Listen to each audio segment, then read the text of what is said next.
Na také dni nezabudnete, keď ráno nastúpite do helikoptéry a zachraňujete ťažké úrazy celý deň a vystúpite až večer.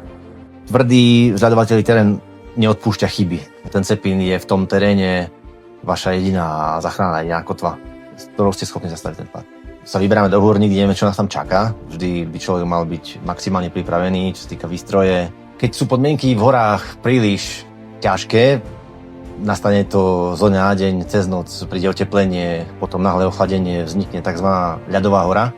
Ten pád sa rovná voľnému pádu a tá reakcia s tým Cepínom musí byť buď okamžitá, alebo potom už je neskoro, tá rýchlosť už je príliš veľká, aby ste ten pád zastavili. Takže tam v takom teréne sa chyby neodpúšťajú a keď už človek padá, tak už je v rukách osudu a záleží, čo tam dole pod ním je. Ak tam sú skaly, tak väčšinou nemá šancu.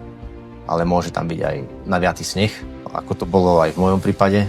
Keďže tú prácu robíme a vieme, že takéto chyby sa často neodpúšťajú, ja som mal to šťastie, že po 150-metrovom páde som sa dostal na snehové pole, naviatý sneh, kde som bol schopný začať brzdiť.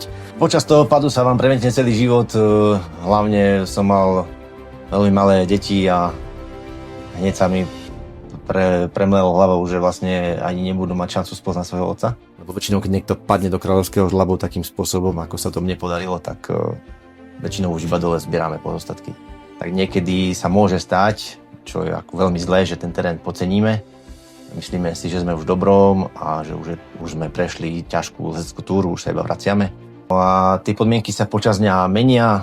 My sme vlastne zastupovali v mäkkom teréne, mäkkým hrebeňom, nahriatým Falkovského štítu a iba na chvíľu sme sa sledovali do tieňa, kde som nezvyšil pozornosť, nevyťahol som si Cepín z batova, lebo už sme šli bez Cepínov, už to nebolo nutné, ale na tom mieste to nutné bolo. Čiže treba zastaviť, Cepín vyťahnuť do pohotovostnej polohy, tak ako sa má držať. Takže Cepín v pohotovostnej polohe vyzerá takto, za ramienkom batoha. Takto ho vyťahneš, rovno ho držíš v prípade padu ku hrudníku a hádžeš sa na terén.